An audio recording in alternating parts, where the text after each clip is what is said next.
போட்டியிட்ட 234 தொகுதியிலையும் இப்படியா? பெரும் கனவோடு நிற்கிறோம். தலையெங்கும் சிந்தனையெங்கும் கனவு கனவு. காரைக்குடியில 3வது இடத்துக்கு தள்ளப்பட்ட சீமான்.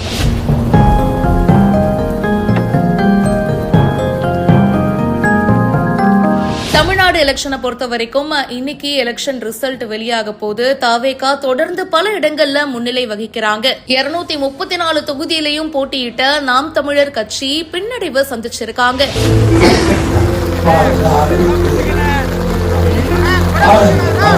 சீமான் அவர்கள் பாத்தீங்கன்னா இந்த தடவை சிவகங்கை மாவட்டம் காரைக்குடி தொகுதியில வேட்பாளரா நின்று இருக்காரு. காரைக்குடியில 11,000 வாக்குகள் மேல் வித்தியாசத்துல 3வது இடத்துக்கு தள்ளப்பட்டிருக்காரு. காரைக்குடி தொகுதியை பொறுத்த வரைக்கும் தமிழக வெற்றி கழகத்தை சேர்ந்த பிரபு அவர்கள் முன்னிலை வகிக்கிறாரு. நாம் தமிழர் கட்சியை பொறுத்த வரைக்கும் போட்டியிட்ட 234 தொகுதியிலையும் இவங்க பின்னடைவு சந்திச்சிருக்காங்க.